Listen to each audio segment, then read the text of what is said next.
There we go. Welcome, everyone. We're super excited to have you here.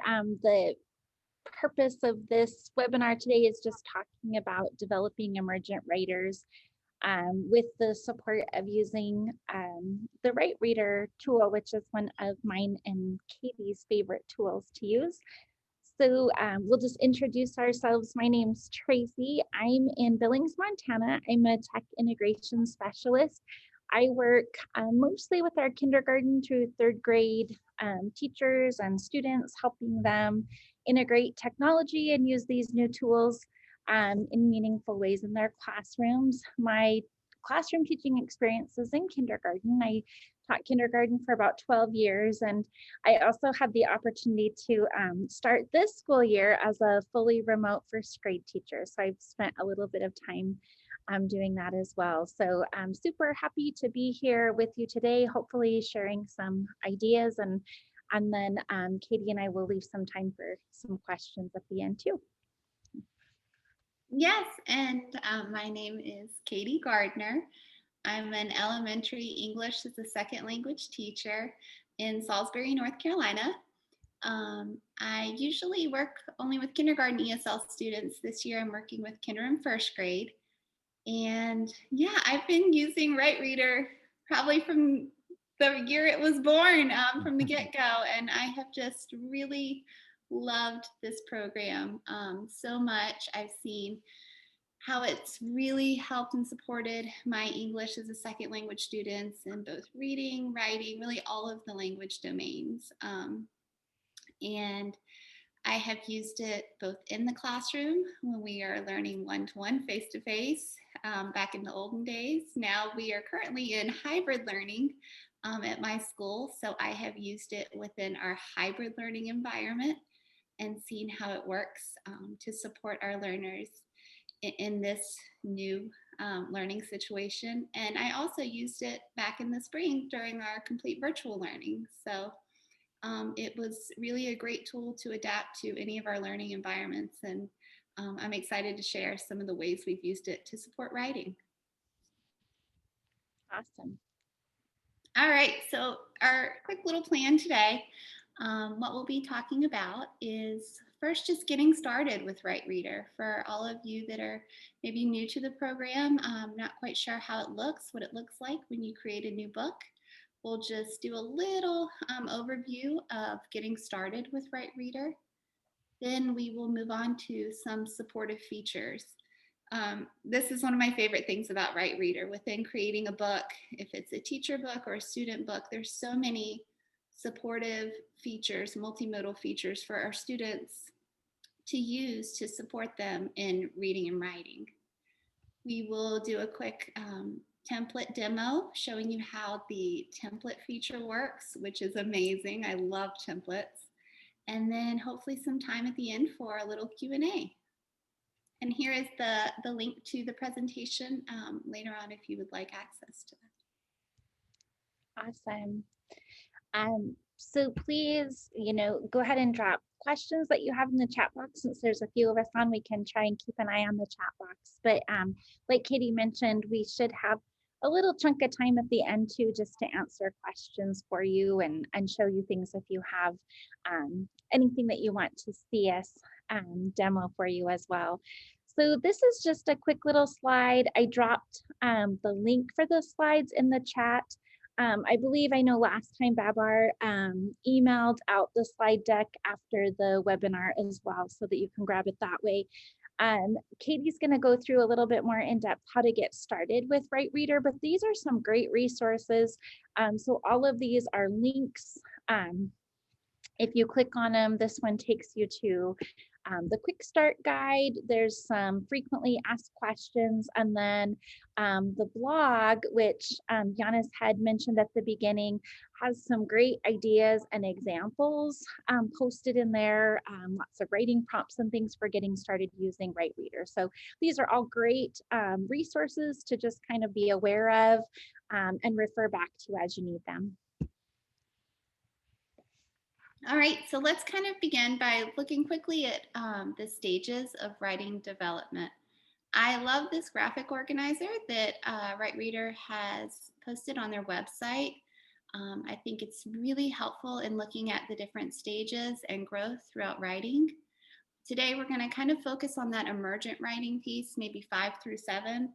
And within this template, I love how it shows an example of how you can use Writereader with the different stages of writing, and kind of what the child may know at this stage, as well as what the adult should be looking for or seeing within the writing development. So just wanted to make everybody aware of this graphic that I have found personally super helpful when assessing and planning my writing tasks for my students using Writereader. All right, so let's look quickly at getting started. So when we think about our emergent writers, we know this kind of refers to students who are beginning to understand that writing is a form of communication and that their writing really conveys a message or tells a story. And as we know, reading facilitates writing abilities, and learning how to write in turn improves our reading. So they really go hand in hand, which is a great thing about this program. So many of our emergent writers, as we know, are familiar or have mastered the letters and letter sounds. And some of these little features really help students continue to progress from the emergent writing standpoint. So when you begin with the book in Writereader, your book, your blank template would probably look like this. So just quickly going over some of the features you will be seeing. The first in number 1, it's where it says right here, this is where the student would add their text or write their words in their page of their book. In number 2, this is where students will add a picture, and we'll be talking about this in just a little bit and how this is a great tool to support our writers. In number 3, we can add a voiceover, so our students are able to record themselves either reading their writing or telling about the picture illustration of their book, which is great once again for our ESL students. It incorporates more of those language domains of speaking, reading, writing, and listening. In number 4, we have add educator writing.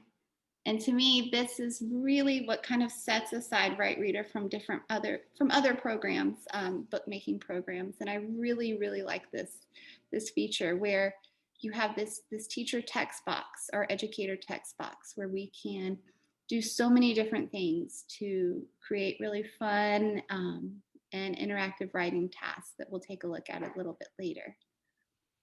And then, of course, number 5, delete the page. So if we need to start over or try again, or we've decided to not use this page in our book, we can just get rid of it with the little red trash can.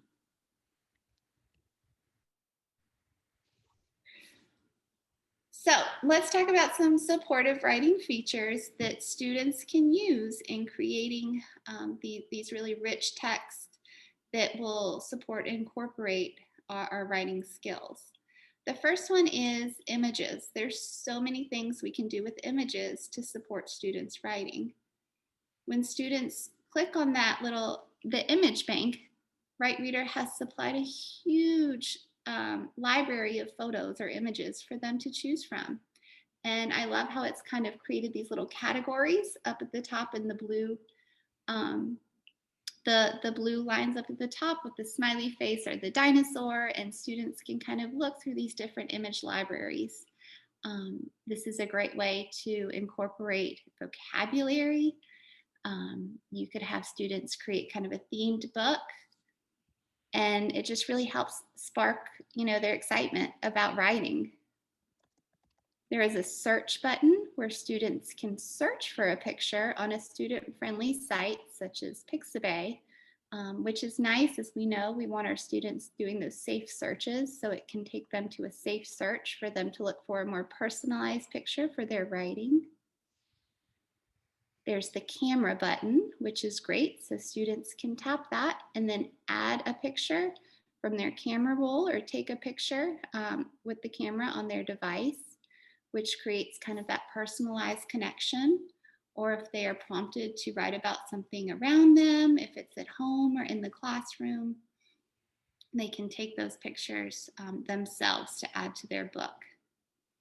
And they're also able to upload. So students can upload different pictures from their camera roll. As the teacher, I'm able to, if I want to, create my own image bank and then share it with the students' devices for them to upload from. If it was going on a field trip, or if it was images or pictures that they created about a certain vocabulary unit, we can just upload those pictures from a shared device, which is great. So there's so many different things we can do with our pictures and images.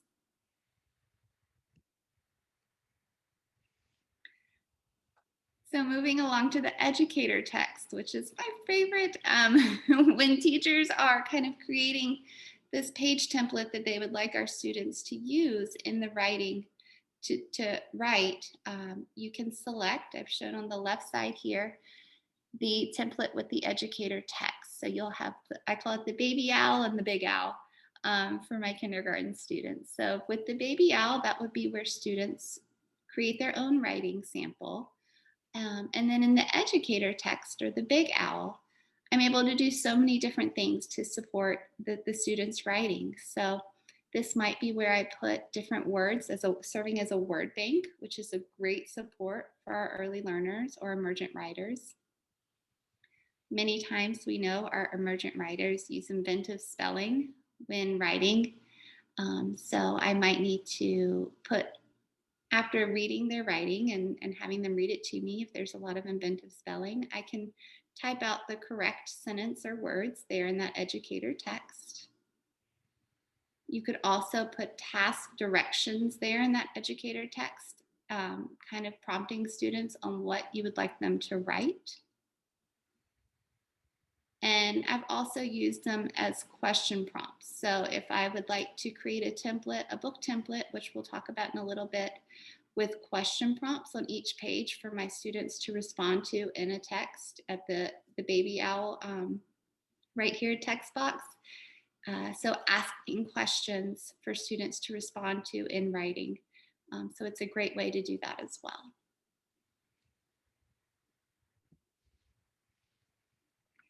And the speech synthesis button down by the educator text is a great way for my emergent writers or early learners. If I put a question there, they can try and read it themselves. And if they need a little support, they can touch that speech synthesis bubble and it will read aloud to them. So this is a great support for those students if they're maybe virtual learning or in an independent center using Writereader and they're not sure or can't read all of those words, they can then listen to it read aloud to them. So this is a really helpful feature for my early learners and emergent writers. There's also the audio support. So here, when you're creating your Writereader books, on the right side of the template or the book creation page, you will see I put a little yellow circle around it where it says key sounds, letter sounds, and read word and sentences aloud. So this is a fantastic support as students type or write their words and letters. You can have them toggle on and off the key sounds. So the students will hear the computer either say the letter name or the letter sound as they type out their text. So this is great for our emergent writers as they begin to understand the letter names and sounds and which ones go together and kind of blending those sounds to create words.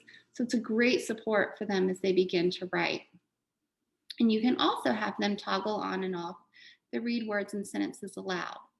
So this really allows our students to, as they continue their writing, they can hear the whole word read to them, say, maybe I need to go back and change that, or something's not right, or the sentence read aloud to them. So maybe they understand that the sentence structure is not correct, or that doesn't sound right. So, once again, just so many language domains that are incorporated and blended into this one bookmaking template and supporting our students at really any levels to complete the writing task.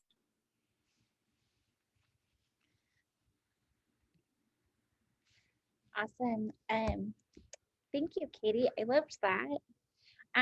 Some of your favorite things are some of my favorite things in Writereader for our young kids too. And I like how, so a lot of the things that Katie just shared about, we can incorporate with these templates. Um, I'm finding that templates for emergent writers are so helpful, much the same as, when sometimes when we're having students write in a journal or on a whiteboard or piece of paper, often with our emergent writers, we're giving them a sentence frame or some kind of sentence starter to provide that support. And it gives all of the students that opportunity to be successful in their writing because we've kind of provided that framework for them and given them that context.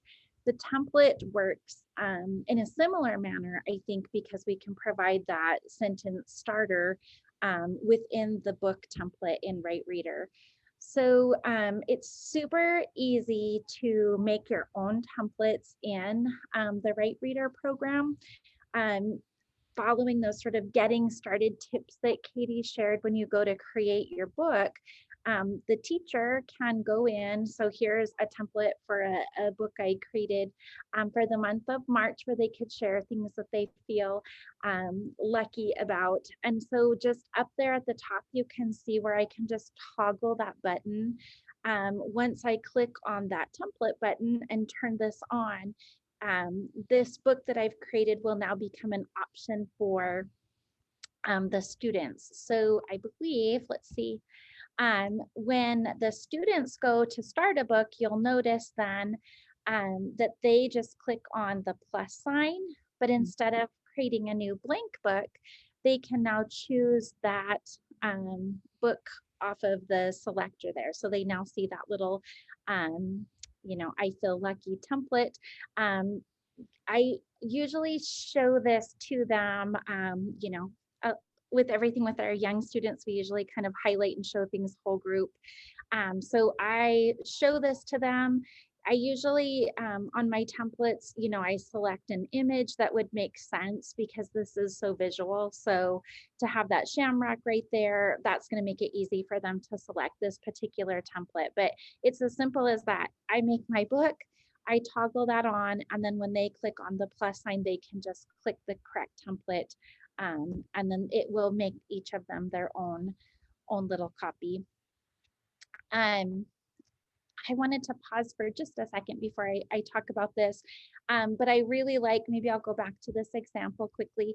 I love what Katie had said about using that educator text. So on this particular one, I didn't add that educator text in there, but in your template, that's a great opportunity to utilize that educator text piece, to give them a writing prompt. So maybe if you're having them kind of come up with their own ideas, maybe you put in that little word bank right there. So you could put that word bank into the template. We were writing about, I think the last ones we did some love books around Valentine's Day. So a lot of them were wanting to write Happy Valentine's Day. And I ended up having to go up and write that on the board so that they could see it. It would have been great if I would have thought of that to be able to provide that in the educator text field, just as in a word bank. So that they could kind of look through, maybe I have a selection of words related to that topic that then they could utilize for their own writing. So I love the idea in your templates of utilizing that educator text field for word banks like Katie mentioned, or to maybe give additional instructions. I was working with remote learners at the beginning of the year, and so I found it really helpful because we know with little learners at home, many of them have some kind of adult support. So I almost feel like it was like parent instructions in that educator text field, because I had done, over Zoom, I introduced the lesson and the idea to the students, but then that educator text field in my template was almost like for the parents, like, here is, the intention or the purpose of what we're doing here, here's how to support them. So even just providing that additional help and support for those family members or adults that are remote or hybrid learners have working with them. And just to piggyback on what you're saying, Tracy, I love it because like the Valentine's writing that you were doing, if you're in a hybrid learning situation, you're able to talk about those Valentine words for them to write about, and then that teacher text, if they're on their remote days asked to create a book, you can put those words there, and it's kind of an interactive word wall or word bank for them to refer back to. So we don't have that. I don't know how to write that. I don't know how to spell that. I don't know what to write about. We always get those. So Exactly. I think it's so helpful, and it's more portable than writing it on my whiteboard. yes. Absolutely. Another cool thing, and I think, Giannis, did you say this was live just today? The template library? Yeah, and actually both template and template library is actually from today is a part of the freemium solution. So you don't have to be a premium user to Oh, get wonderful. access to it. Yeah. Okay, awesome. That's awesome. So Writereader just today, so you guys are like on the cutting edge of this. But there's now a template library, which is amazing. So I know that Giannis and other teachers worked to create this library that will continue to be added to. But instead of you, creating your own templates from scratch, you'll now be able to search the Writereader template library and find books that you would like to share with your students. So you'll kind of notice how you can filter. You could look for certain grade levels or certain subject or topic areas, and then you can go ahead and just click on those books and share those as templates with your student, kind of in the same manner that I shared that teacher made one. So lots of already created templates that you'll be able to search and choose from and share with your students. These are just a couple of examples from students. I just always love seeing what students actually create. So I'll just click on, again, you should be able to look at these slides on your own, but I'll just kind of play this one really quickly. But this was from our Valentine's books that we had created. Things I love about Scotty. Again, this is kind of an example of how I did use that educator text to sort of put in some instructions. And then, as Katie mentioned, they can use the speech synthesis area here. If they click on that, then they could have hear those instructions read to them. So just a couple of examples. These students kind of looked through the image bank library for inspiration and then wrote about things that they love in the book. So a couple of fun examples here from some kindergartners that I was able to work with around Valentine's Day. All right, so now we've left a few minutes here for questions. So if you have questions for any of us, I think you can unmute. I'm not sure. I think you can unmute and ask, or if you're not able to unmute, you could drop that in the chat box or in the Q&A part, and we can answer any questions that you have. I will have to share one of our favorite writing kind of pastimes with Writereader was when we created our own fairy tales. And I had the students write their own fairy tales using the fairy tale images from the image bank. And then we were, the following day, we dressed up in our princess dresses and our knight in shining armor costumes, and we read our books. I had printed them out, and the students were able to read their hardback books, their paper copy books, to administration and other teachers around the school, and parents came in, and they just loved it because they had a personal connection with the book. They were just so excited. We were dressed up as our fairy tale characters, and they really loved it. So that was just one of our favorite little Writereader experiences.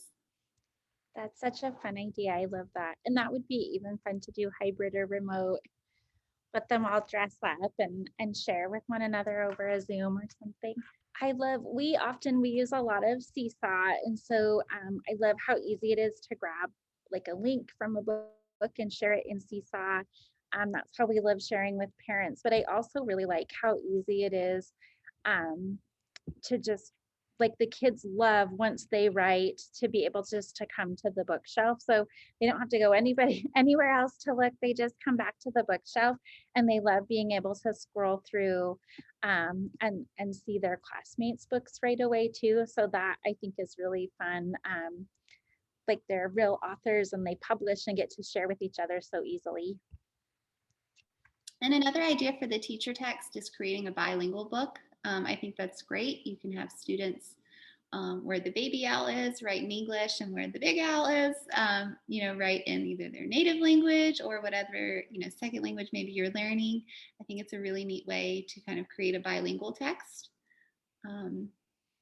So there's so many different things. Recently, I called them mystery QR codes and put them around the room, and they were linked to pictures, and students had to scan the mystery QR codes and then save the picture to their camera roll. And these were the pictures they used in their illustrations of their books. And these were about different holidays we were studying around the world. And so just being able to add, pictures to their book from their camera roll, which was really great. That's a great idea. I love that. I bet they had so much fun just getting around and walking around and scanning those QR codes.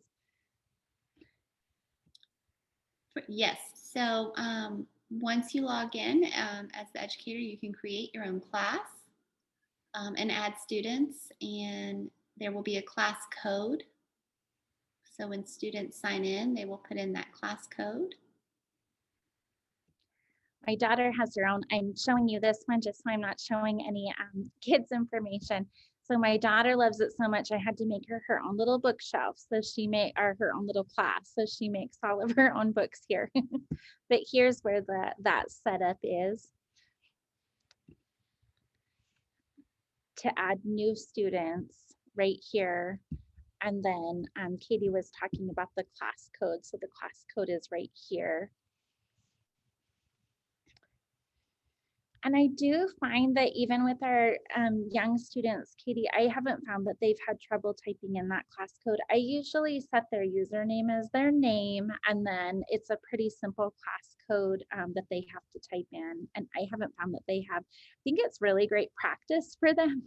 Before we even get to writing, they've already had to access the keyboard and type in, the letters of their name, and then know how to toggle between like letters and numbers to be able to type in the class code. And I think that's great keyboarding practice for them, and even letter ID practice on the keyboard to have to do those things. But yeah, I know one of the reasons I started using it remote is because we didn't have to download an app. It just added an extra layer of trickiness to get apps downloaded onto those iPads. And so to be able to just open up Safari and use it from there and not have to worry about downloading apps was a huge, huge benefit for us. I agree. And it works on, any kind of device. You can just pull up the internet and access it. And I agree, that's been very helpful. And I do the same thing. I have the students' username is just their name, and then the class code is very, very simple usually. So, and this is also great to use. I know I work some with newcomers, so even if we don't have early learners, if it's learners in upper grades that may be newcomers or just need a little extra support in their writing, it's great to use with those students as well.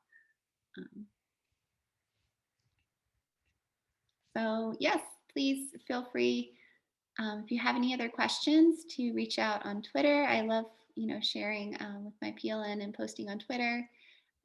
The blog posts are fantastic. Sometimes we can't get it all into a tweet what we're doing, so please check out the blog posts for some ideas. Like I said, my students, we've used mystery QR codes to prompt our writing with Writereader. We've used Legos to retell stories and write. We've created fairy tales. We've done so many things. And so, yeah, check out the blog post for sure. I find it very helpful.